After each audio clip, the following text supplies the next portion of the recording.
أعوذ بالله من الشيطان الرجيم. بسم الله الرحمن الرحيم. وسيق الذين كفروا إلى جهنم زمرا حتى إذا جاءوها فتحت أبوابها وقال لهم خزنتها ألم يأتكم رسل منكم يتلون عليكم آيات ربكم وينذرونكم لقاء يومكم هذا قالوا بلى ولكن حقت كلمة العذاب على الكافرين قيل ادخلوا أبواب جهنم خالدين فيها فبئس مثوى المتكبرين. وسيق الذين اتقوا ربهم إلى الجنة زمرا حتى إذا جاءوها وفتحت أبوابها وقال لهم خزنتها سلام عليكم طبتم فادخلوها خالدين وقال الحمد لله الذي صدقنا وعده وأورثنا الأرض نتبوأ من الجنة حيث نشاء فنعم أجر العاملين. صدق الله العلي العظيم. ആദരണീയരായ സത്യവിശ്വാസികളെ, സർവാധികാരനായ അല്ലാഹു സുബ്ഹാനഹു വ തആലയെ സൂക്ഷിച്ച് ജീവിതത്തിന്റെ എല്ലാ മേഖലകളും തഖ്വയോടുകൂടി ക്രമീകരിക്കണമെന്ന് ആദ്യമായി എന്നോടും ശേഷം നിങ്ങളോട് മിത്രവും വസീയത്ത് ഉപദേശിക്കുന്നു. അല്ലാഹു സുബ്ഹാനഹു വ തആല അവന്റെ വിധിവിലക്കുകളെ പാലിച്ച് അവന്റെ ഇഷ്ടവും പൊരുത്തവും കരസ്ഥമാക്കി വിജയിക്കാൻ കഴിയുന്ന സുഹൃതവാന്മാരായ അടിമകളുടെ കൂട്ടത്തിൽ നമ്മൾ എല്ലാവരെയും ഉൾപ്പെടുത്തി അനുഗ്രഹിക്കുവാനാണ്. കഴിഞ്ഞ ഖുതുബയിൽ 2024 ഒരു പുതിയ വർഷത്തിലേക്ക് നാം പ്രവേശിക്കുമ്പോൾ വിശ്വാസിയുടെ ജീവിതത്തിൽ ഉണ്ടാകേണ്ട ചില പുനരാലോചനകളെയും ആസൂത്രണങ്ങളെയും ജീവിത ലക്ഷ്യത്തെയും കുറിച്ചാണ് സൂചിപ്പിച്ചു വന്നത്. നമുക്കറിയാം, മനുഷ്യൻ ഈ ഭൂമിയിൽ ഒരു യാത്രക്കാരനാണ്. ആലമുൽ അർവാഹികളുടെ ലോകത്തു നിന്ന് തുടങ്ങിയ യാത്ര അഥവാ ആദം അലൈഹിസ്സലാത്തു വസ്സലാമിനെ അല്ലാഹു സുബ്ഹാനഹു വ തആല സൃഷ്ടിക്കുന്ന സാഹചര്യത്തിൽ മനുഷ്യവംശത്തിന്റെ സത്തയെ മുഴുവൻ പുറത്തെടുത്തുകൊണ്ട് നടത്തുന്ന ഒരു സ്റ്റേറ്റ്മെന്റിനെ കുറിച്ച് വിശുദ്ധ ഖുർആൻ നമ്മെ ബോധ്യപ്പെടുന്നു. ആ സ്റ്റേറ്റ്മെന്റിൽ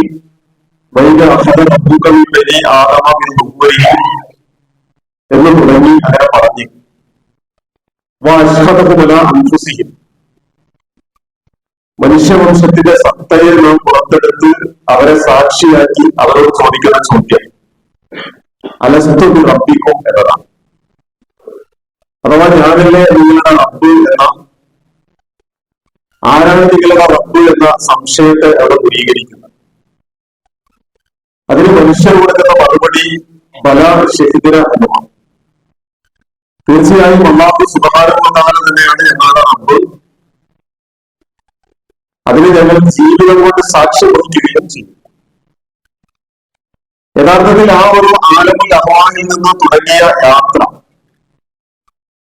പിന്നീട് കൊണ്ട് ഈ ഭൂമിയിൽ വ്യത്യസ്തമായ ഒരുപാട് ഘട്ടങ്ങളിലൂടെ മനുഷ്യൻ ജീവിച്ച് കടന്നു പോവുകയാണ്. ഇപ്പോൾ ഞാനും ഉള്ളത് ആ യാത്രയുടെ ഒരു ഭാഗമാണ്. ആ യാത്രയെ കുറിച്ച് നാം പലപ്പോഴും വലിയ സുദീർഘമായ ഒരു ആമുഖമോ അല്ലെങ്കിൽ പരിചയപ്പെടുത്തലോ ആവശ്യമില്ലാതെ തന്നെ നമ്മുടെ ജീവിതമാകുന്ന ഈ യാത്ര ഒരു ഘട്ടത്തിൽ അവസാനിക്കുന്നു.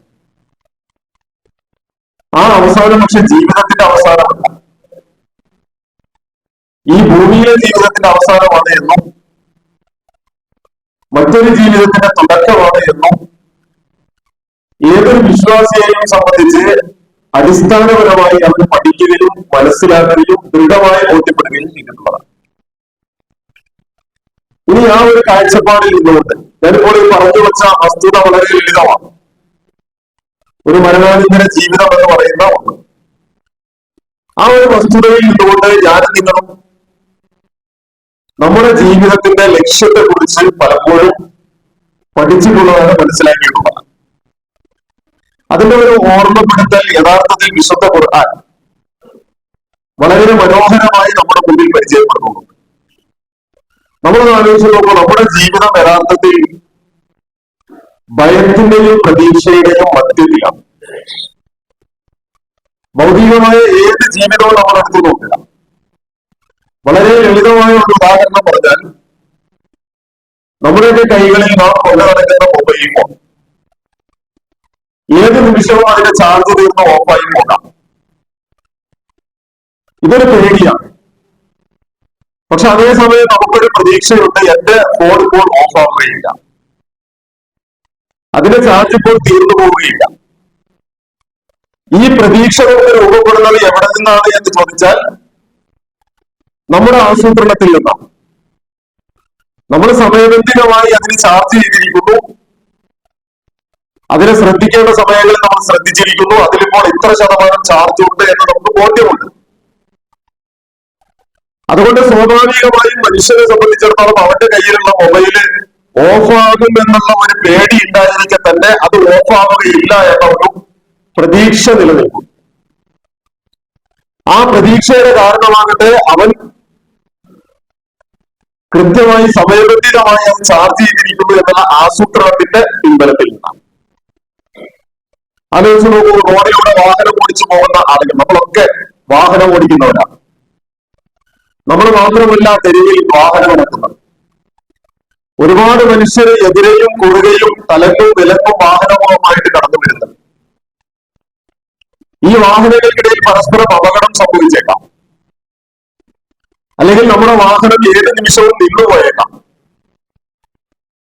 ഇങ്ങനെ ഒരു പേടി നമ്മുടെ മുന്നിൽ ഉണ്ടായിരിക്കെ തന്നെ നമ്മുടെ വാഹനം നിന്നു പോവുകയില്ല എന്ന് നമുക്ക് ഒരു പ്രതീക്ഷയുണ്ട്. ആ പ്രതീക്ഷയുടെ കാരണം നമ്മൾ കൃത്യമായി അതിൽ ഇന്ധനം നിറച്ചിരിക്കുന്നു എന്നതുകൊണ്ടാണ്. ഈ തെരുവിലൂടെ ഒരുപാട് വാഹനങ്ങൾക്കിടയിലൂടെ നമ്മൾ മുന്നോട്ട് പോകുമ്പോഴും അപകടം പറ്റിയേക്കാം എന്ന പേടിയുണ്ടെങ്കിലും ലക്ഷ്യസ്ഥാനത്തേക്ക് എത്താമെന്ന പ്രതീക്ഷ നമ്മളെ മുന്നോട്ട് നയിക്കും. എന്തുകൊണ്ടാണ് ആ പ്രതീക്ഷ നമ്മളെ മുന്നോട്ട് നയിക്കുന്നത്? നമുക്ക് നമ്മുടെ വാഹനത്തെ നിയന്ത്രിക്കാൻ അറിയാം. എതിരെ വരുന്ന മറ്റൊരു വാഹനം അലക്ഷ്യമായി കടന്നു വന്നാൽ പോലും അതിനെ മറികടക്കാൻ കഴിയുന്ന ഒരു പാഠവും എനിക്കുണ്ട് എന്നുള്ള ഉത്തമ ബോധ്യമാണ്, അല്ലെങ്കിൽ നമ്മുടെ ആസൂത്രണമാണ്. ഞാൻ എന്തിനീ ഉദാഹരണം പറഞ്ഞു എന്ന് ചോദിച്ചാൽ, വിശുദ്ധ ഖുർആൻ വളരെ മനോഹരമായി സൂറത്തുൽ സുമറിന്റെ അവസാനം പറഞ്ഞു വെച്ച ഒരു സൂക്തമാണ് ഞാൻ ഇവിടെ പാരായണം ചെയ്യുന്നത്. വിശുദ്ധ ഖുർആനിൽ പറഞ്ഞു വെക്കുന്നത് വസീഖല്ലദീന കഫറു ഇലാ ജഹന്നമ സുമറ. നമ്മൾ ആലോചിച്ച് നോക്കൂ, വസീഖല്ലദീന കഫറു ഇലാ ജഹന്നമ സുമറ.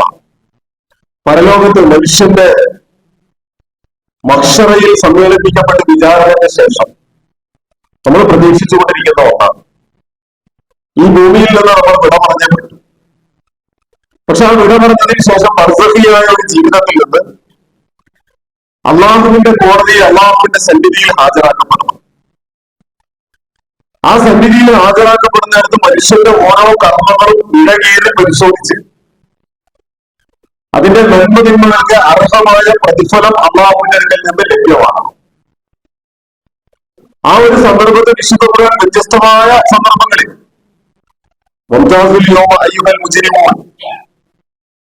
സൂറത്ത് യാസീനിൽ അങ്ങനെയാണ് പ്രയോഗിക്കുന്നത്. വംതാസുൽ യൗമ അയ്യുഹൽ മുജ്രിമൂൻ, ഇന്നേ ദിവസം തെമ്മാടികളൊക്കെ മാറി നിൽക്കുക. തെമ്മാടികൾ മുജ്രിമും മുസ്ലിമുമായിട്ട് മാറുകയാണ്.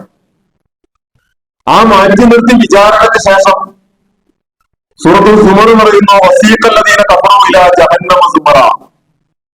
നിഷേധികളായ ആളുകളെ മുഴുവനും കൂട്ടമായിട്ട്, ഒരു വലിയ സംഘമായിട്ട് ജഹന്നമിന്റെ മുമ്പിലേക്ക് നയിക്കപ്പെടുകയാണ്.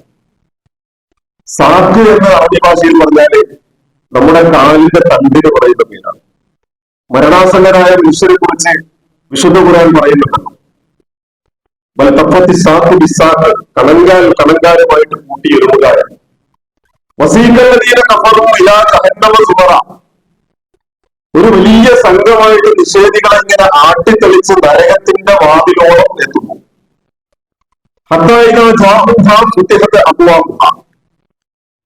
അവർ ആ നരകത്തിന്റെ വാതിൽപ്പടിയിലെത്തുമ്പോൾ സുദിനത്തെ അപവാഹ, അതിന്റെ എല്ലാ വാതിലുകളും അവരുടെ മുമ്പിൽ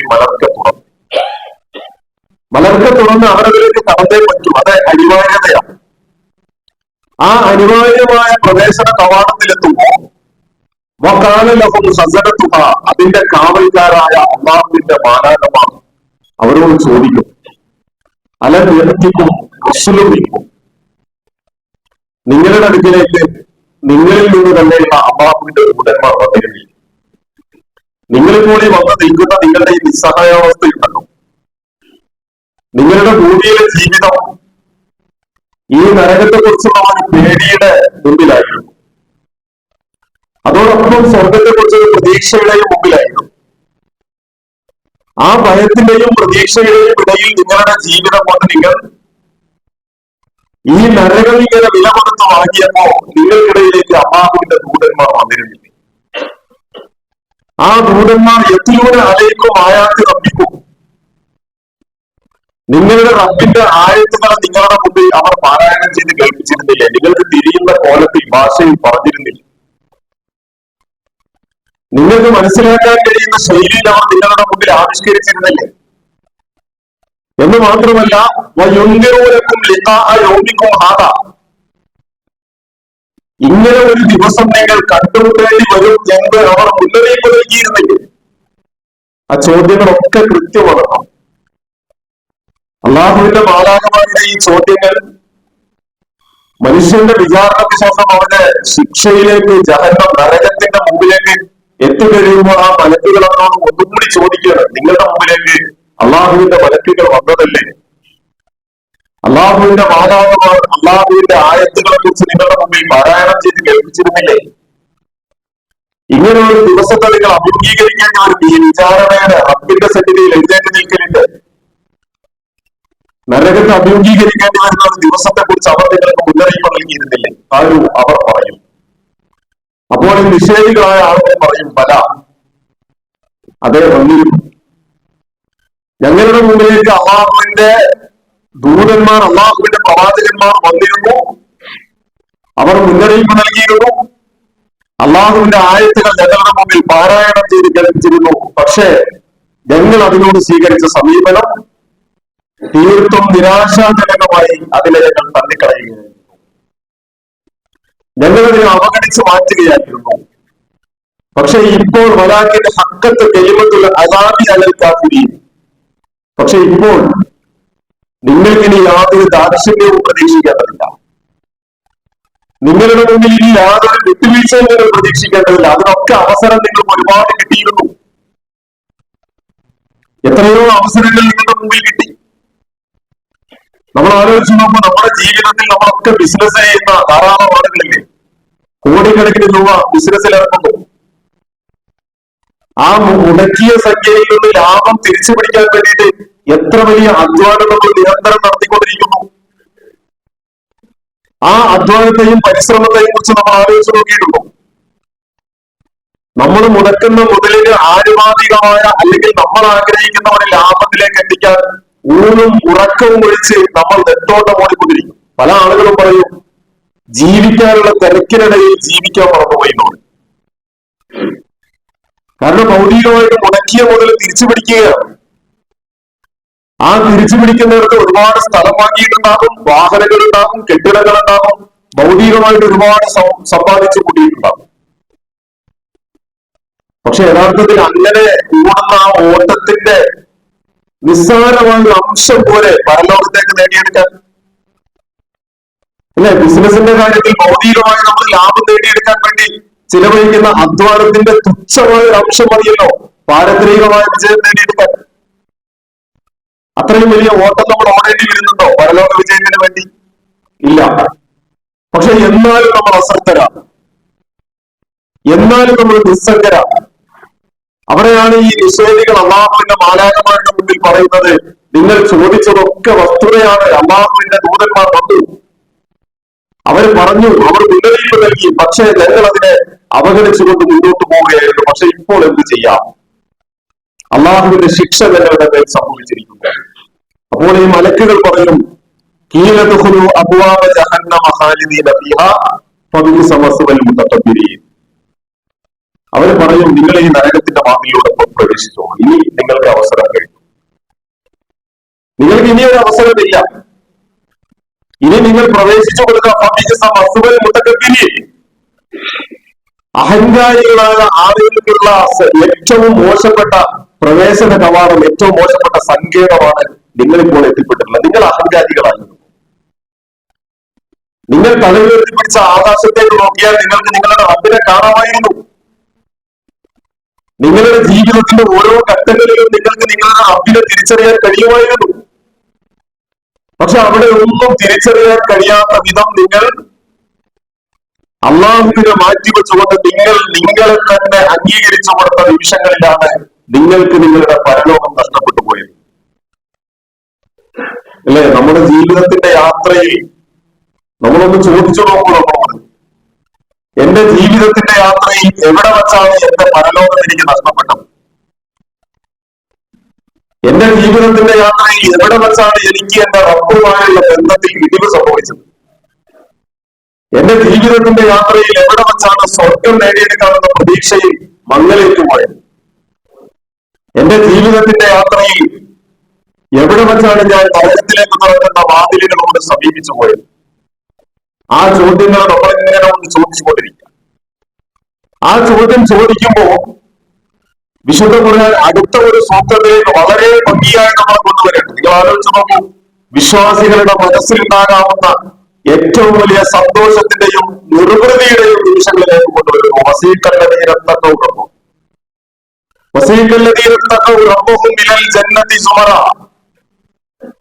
തഖ്വ പുലർത്തിയ ആളുകളെ ഒരു വലിയ സംഘമായി സ്വർഗത്തിന്റെ വാതിൽക്കലേക്ക് ഇങ്ങനെ കൊണ്ടുവരുന്നു. അവിടെയാണ് നമ്മൾ സ്വർഗം കാണേണ്ടത്. തഖ്വ പുലർത്തിയ ആളുകളെ അള്ളാഹുവിന്റെ സന്നിധിയിൽ നിന്ന് ചോദ്യം ചെയ്തതിനു ശേഷം ഇതാ നിങ്ങൾക്ക് വേണ്ടി വാഗ്ദാനം ചെയ്ത സ്വർഗത്തിന്റെ പാതയിലേക്ക് പ്രവേശിച്ചുകൊള്ളൂ. ഇതാ നിങ്ങളുടെ കർമ്മങ്ങളുടെ അനന്തരഫലമായ സ്വർഗം നിങ്ങൾ ആസ്വദിച്ചോളൂ. ആ സ്വർഗത്തിന്റെ വാതിൽക്കലേക്ക് വിശ്വാസികളെ ഇങ്ങനെ കൊണ്ടുവരുമ്പോ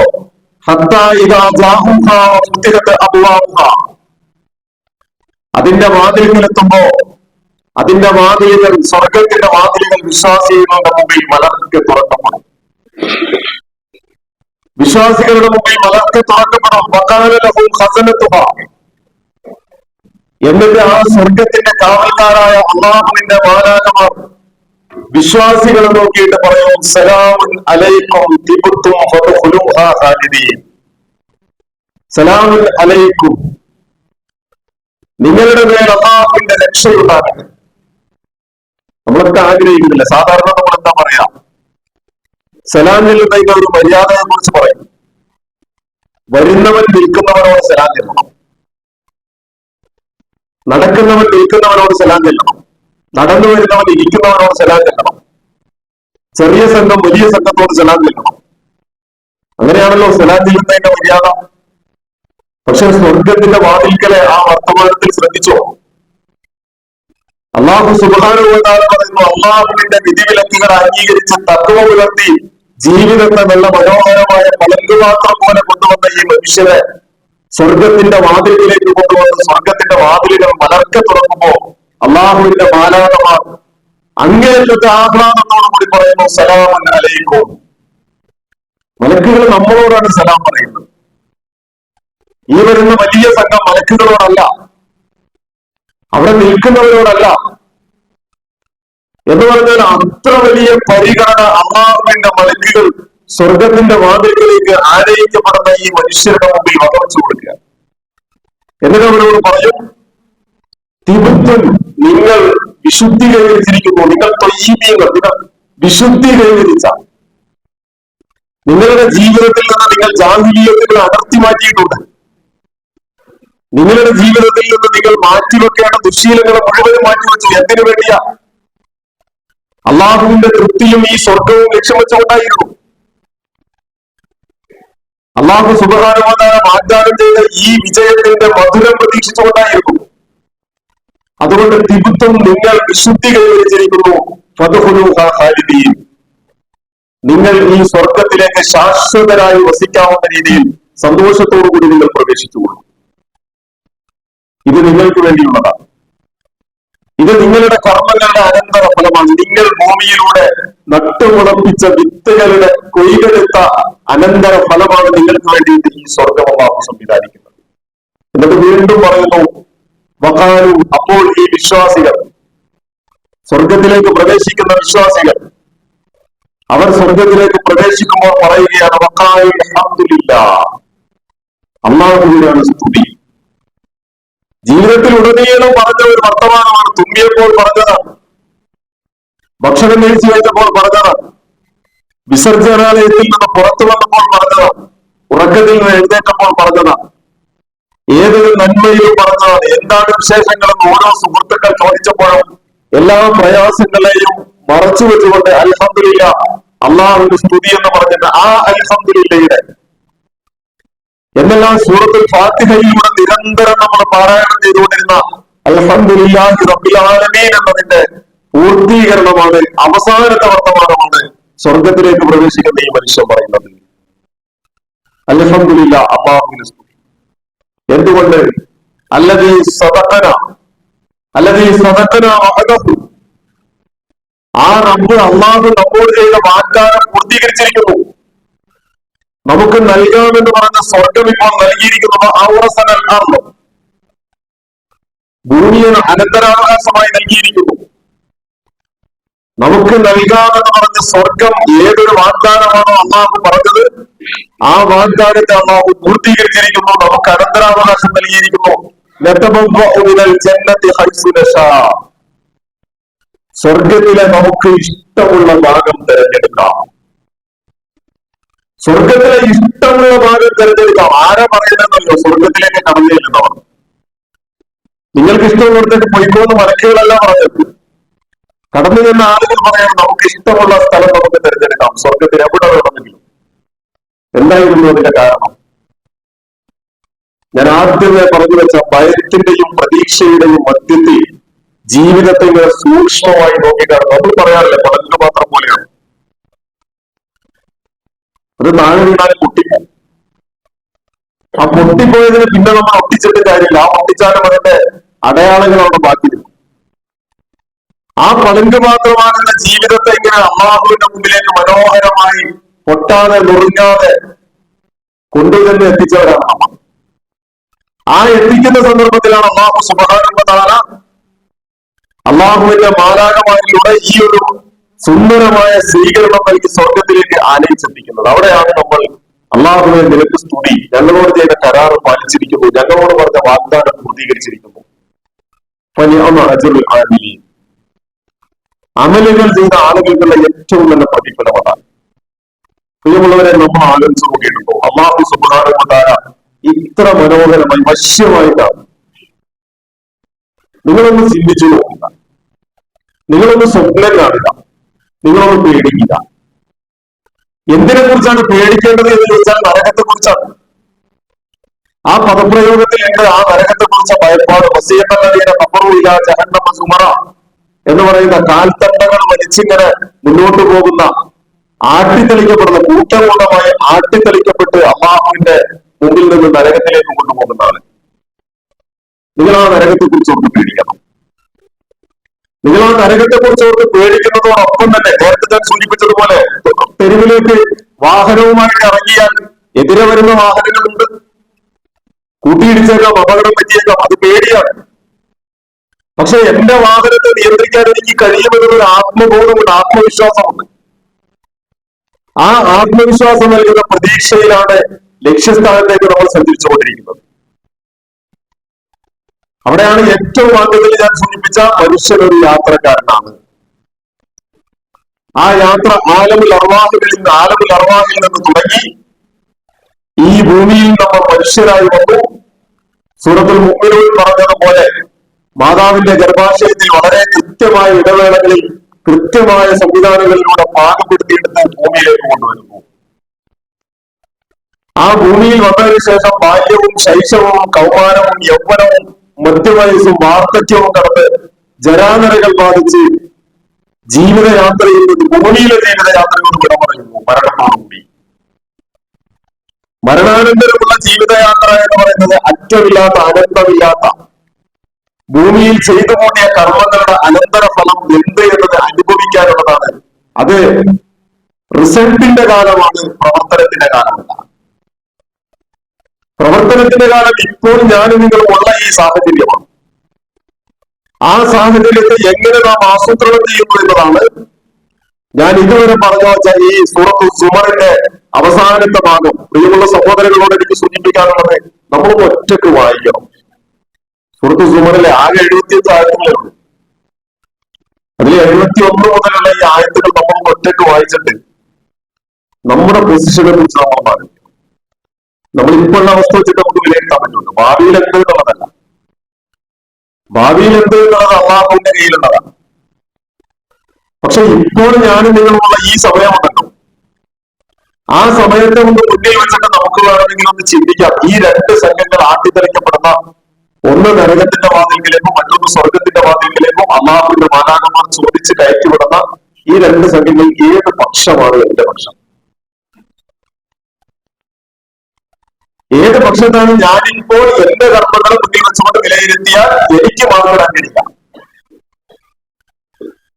നമ്മൾ സ്കൂളിലൊക്കെ പരീക്ഷകൾക്ക് മാർക്ക് കൊടുക്കും. എന്താണ് നമുക്ക് കിട്ടിയതെന്ന് അറിയാൻ വേണ്ടി. കുട്ടികൾ എന്ത് പഠിച്ചു, ഒരു പാഠം കഴിഞ്ഞാൽ, ഓരോ പാഠം കഴിഞ്ഞാൽ ക്ലാസ് ടെസ്റ്റ് ആണ്. എന്തിനാണ്?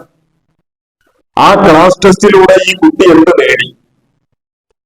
ഒരു അധ്യാപകൻ കൊണ്ട് ക്ലാസ്സിൽ വന്ന് പറഞ്ഞു, പഠിപ്പിച്ചു, പാഠപുസ്തകം കൊണ്ട് വായിച്ചു നോക്കി, അതിൽ നിന്ന് ഈ കുട്ടി എന്ന് നേടിയെന്ന് അറിയാൻ വേണ്ടിയുള്ളതാണോ പരീക്ഷ? എന്നതുപോലെ നമ്മളത് ഇവാലുവേറ്റ് ചെയ്ത് നോക്കൂ. നമ്മുടെ ഈ കണ്ട കാലം മുതൽ, ഓർമ്മ വെച്ച കാലം മുതൽ, 7ാമത്തെ വയസ്സ് മുതൽ തിരിഞ്ഞെന്ന് നമസ്കരിച്ചു. ആ നമസ്കാരം കൊണ്ട് എന്ത് നേടി? മദ്രസയിൽ കൊണ്ടുപോയി ചേർത്ത കാലം തുടങ്ങി, അല്ലെങ്കിൽ അതിനു മുമ്പ് മുതൽ സൂറത്തുൽ ഫാത്തിഹ കാണാതെ പഠിച്ചു, സൂറത്തുൽ ഇഖ്ലാസ് കാണാതെ പഠിച്ചു, മദ്രസ മുതൽ വിശുദ്ധ ഖുർആൻ പാരായണം ചെയ്തു, ഇപ്പോഴും പാരായണം ചെയ്തുകൊണ്ടിരിക്കുന്നു. ഈ പാരായണങ്ങളിൽ നിന്ന് എന്ത് നേടി? ജീവിതത്തിൽ ഉടനീളം അള്ളാഹുവിന്റെ നിയമങ്ങൾ പാലിച്ച് മുന്നോട്ട് പോകാൻ ശ്രമിച്ചു. പക്ഷെ ആ ശ്രമങ്ങളിൽ നിന്ന് എന്ത് അനന്തര ഫലം എന്റെ ജീവിതത്തിൽ ഉണ്ടാക്കി? എന്റെ നമസ്കാരം കൊണ്ട് ഞാൻ എന്റെ ജീവിതത്തിൽ അച്ചടക്കം പാലിക്കാൻ ശീലിച്ചിട്ടുണ്ടോ? എന്റെ നമസ്കാരം കൊണ്ട് ഞാൻ ക്ഷമയും സമാധാനവും സ്വസ്ഥതയും നേടിയെടുക്കാൻ കഴിഞ്ഞിട്ടുണ്ടോ? നേരത്തെ ഞാൻ സൂചിപ്പിച്ചില്ല, ലക്ഷങ്ങൾ മുടക്കി ബിസിനസ് ചെയ്തിട്ട് അതിങ്ങനെ ഇരട്ടിപ്പിക്കാൻ വേണ്ടിയിട്ട് എടുക്കുന്ന അധ്വാനം, അത്രയ്ക്ക് അധ്വാനം ഉണ്ടോ നമുക്ക് യഥാർത്ഥത്തിൽ അള്ളാഹുവിന്റെ മുമ്പിൽ എടുത്ത് ഉദ്ധരിക്കാൻ കഴിയുന്ന അമലുസാലിഹാത്തുകൾ ജീവിതത്തിലുടനീളം നിർവഹിക്കാൻ? അത്ര ഒന്നുമില്ല. ശരിക്കും നമ്മൾ ചിന്തിക്കേണ്ട ഒരു പാഠമാണ്, സ്വർഗത്തെ മുന്നിൽ വെച്ചുകൊണ്ട് നരകത്തെ നമ്മുടെ പിന്നിൽ കണ്ടുകൊണ്ട് ഈ രണ്ടിന്റെയും ഇടയിലുള്ള നമ്മുടെ ജീവിത യാത്ര എന്ന് പറയുന്നത് കൃത്യമായി ക്രമീകരിക്കപ്പെടണം, കൃത്യമായി ആസൂത്രണം ചെയ്യണം. നേരത്തെ പറഞ്ഞ പോലെ പേടിയില്ലാതെ നമ്മുടെ മൊബൈലുമായിട്ട് നമുക്ക് നടക്കണമെങ്കിൽ എപ്പോ സ്വിച്ച് ഓഫ് ആക്കുമെന്ന് പേടിയില്ല, കാരണം നമ്മൾ ചാർജ് ചെയ്തിട്ടുണ്ട്. അതിനാണ് നമ്മൾ ആസൂത്രണം എന്ന് പറയുന്നത്. ഈ വസീക്കല്ലതയിൽ കപ്പറുകൾ എന്ന് പറയുന്നിടത്തും, അതല്ലെങ്കിൽ തഖ്വ പാലിച്ച ആളുകളെ കൂട്ടമായിട്ട് കൊണ്ടുവരുമെന്ന് പറയുന്നിടത്തും നമ്മുടെ ആസൂത്രണം കൊണ്ട് എവിടെ എത്തിപ്പെടാൻ നമുക്ക് കഴിയും? നമ്മൾ ആസൂത്രണം ചെയ്തത് ഈ കുഫറിന്റെ ആളുകൾ സഞ്ചരിക്കുന്ന വഴിയിലാണോ? എല്ലാം ഒരു സുപ്രഭാതത്തിൽ ഒരു നീർക്കുമള പോലെ പൊട്ടിപ്പോകുന്ന, കാണാൻ ഒരുപാട് ബലൂൺ പോലെ വലിപ്പമുണ്ട്, വലിയ ബലൂൺ പോലെ, അങ്ങനെയാണല്ലോ വഴിയുടെ അടിയിലൊക്കെ നിന്ന് വിൽക്കുന്ന വളരെ വലിപ്പമുള്ള ബലൂൺ ഉണ്ടല്ലോ. പൊട്ടിക്കഴിഞ്ഞാൽ അതിനൊന്നുമില്ല, അത് ഒരു കാറ്റ് മാത്രമാണ്. നമ്മുടെ ജീവിതം, നമ്മുടെ അമലുകൾ ഊതിവീർപ്പിക്കപ്പെട്ട ബലൂൺ പോലെ ഒരു മുട്ടുസൂചി കൊണ്ട് നഷ്ടപ്പെട്ടു പോകാവുന്നതാണോ? അതല്ല, നമ്മുടെ അമലുകൾ നേരത്തെ പറഞ്ഞ പോലെ വളരെ സന്തോഷത്തോടു കൂടി സ്വർഗത്തിന്റെ വാതിൽക്കളിൽ നിന്ന് അള്ളാഹുവിന്റെ മാലാഖമാരിങ്ങനെ നമ്മളെ സ്വീകരിച്ച്, നിങ്ങൾ കടന്നു വരൂ, സലാമുൻ അലൈക്കും, നിങ്ങളുടെ മേൽ അള്ളാഹുവിന്റെ രക്ഷ ഉണ്ടാകട്ടെ എന്ന് അഭിവാദ്യം പറഞ്ഞ് നിങ്ങൾ വിശുദ്ധി കൈവരിച്ചിരിക്കുന്നു എന്ന് ആഹ്ലാദത്തോടു കൂടി നമ്മെ സ്വീകരിക്കുന്ന ഇടത്താണ്. പ്രിയമുള്ളവരുടെ വലിയ ഒരു ചോദ്യമാണ് വിശുദ്ധ ഖുർആൻ സൂറത്തുൽ സുമർ നമ്മുടെ മുമ്പിൽ വന്നത്. നമ്മളൊന്ന് ഒറ്റക്കിരുന്ന് വായിക്കണം. ഒറ്റക്കിരുന്ന് വായിക്കുമ്പോൾ നമ്മുടെ റബ്ബുമായിട്ട് നമുക്ക് സംസാരിക്കാൻ കഴിയും, നമ്മുടെ നാഥനുമായിട്ട് നമുക്ക് അടുക്കാൻ കഴിയും. അതിന് നമുക്ക് നമ്മളെ മാത്രം കാണാൻ കഴിയും. വേറെ ഒരാളും ഇല്ലാത്തൊരു ലോകം നമുക്ക് കാണാം, നമ്മൾ മാത്രമുള്ള ലോകം. അതാണ് പരലോകം. അവിടെ റബ്ബിന്റെ മുമ്പിലേക്ക് വേറെ ആരുമില്ലല്ലോ. നമ്മുടെ മക്കളോ മാതാപിതാക്കളോ സഹോദരങ്ങളോ ഒരാളുമില്ല. അങ്ങനെയാണല്ലോ ആട്ടിത്തലിക്കപ്പെടുന്നത്. നിങ്ങളുടെ കുടുംബസമേതമൊന്നുമില്ല. കുടുംബസമേതം വേണമെങ്കിൽ പോകാം. ആ ക്വാളിറ്റിയും ക്വാളിഫിക്കേഷനും അവിടെ നേടിയെടുത്തിട്ടുണ്ട് എങ്കിൽ നിങ്ങൾക്ക് കുടുംബസമേതം മുന്നോട്ട് പോകാം. അതല്ലെങ്കിൽ നമ്മൾ ഒറ്റയാണ്. ആ ഒറ്റയായ നമ്മളെ തന്നെ നമുക്കൊന്ന് വായിച്ചെടുക്കാൻ പറ്റുന്ന വളരെ ഭംഗിയുള്ള ഒരു അധ്യായത്തിന്റെ ഭാഗമാണ് സൂറത്തുൽ സുമറിന്റെ അവസാന ഭാഗം. പ്രിയമുള്ള സഹോദരങ്ങളോട് ഒന്നുകൂടി ആവർത്തിച്ച് പറയുന്നു, ഒറ്റക്കൊന്ന് പഠിക്കണം, ഒറ്റക്കൊന്ന് വായിക്കണം, ഒറ്റക്കൊന്ന് വിലയിരുത്തണം. എന്നിട്ട് നമ്മളായിട്ടൊന്ന് ചോദ്യം ചെയ്യണം. അപ്പോ നമുക്ക് തിരിയും എന്താണ് നമ്മുടെ പോരായ്മകൾ. ആ പോരായ്മകളിൽ നിന്ന് ആസൂത്രണം നടത്തണം. നേരത്തെ പറഞ്ഞതുപോലെ എവിടെ വെച്ചാണ് ഞാൻ എന്റെ റബ്ബിൽ നിന്ന് അകന്നുപോയത്? എന്റെ ജീവിതയാത്രയുടെ തിരക്കുകൾക്കിടയിൽ എവിടെ വെച്ചാണ് ഞാൻ എന്റെ സ്വർഗത്തിൽ നിന്ന് അകന്നുപോയത്? എന്റെ ജീവിതയാത്രകളിൽ എവിടെ വെച്ചാണ് ഞാൻ എന്റെ ജീവിത ലക്ഷ്യം വിസ്മരിച്ചു പോയത്? ആ ഒരു ചോദ്യം നമ്മളോട് ചോദിക്കണം. അത് നവീകരണത്തിന്റെ ഭാഗമാണ്. ജദ്ദിദു ഈമാനക്കും, നിങ്ങൾ നിങ്ങളുടെ ഈമാനിനെ പുതുക്കിക്കൊണ്ടിരിക്കുക, നിരന്തരം ചോദിച്ചുകൊണ്ടിരിക്കുക, അന്വേഷിച്ചുകൊണ്ടിരിക്കുക എന്നതിന്റെ ഭാഗമാണ്. അള്ളാഹു സുബ്ഹാനഹു വ തആല നമ്മളെ അനുഗ്രഹിക്കുമാറാകട്ടെ. വളരെ സന്തോഷത്തോടു കൂടി അള്ളാഹുവിന്റെ മാലാഖമാർ സലാം പറഞ്ഞ് സ്വീകരിക്കുന്ന മുത്തഖീകളായ അവരുടെ അടിമകളുടെ കൂട്ടത്തിൽ നാളെ ജന്നാത്തുൽ ഫിർദൗസിൽ ഒരുമിച്ച് കൂടാനുള്ള സൗഭാഗ്യം നൽകി നമ്മെ എല്ലാവരെയും റബ്ബ് സുബ്ഹാനഹു വ തആല അനുഗ്രഹിക്കുമാറാകട്ടെ.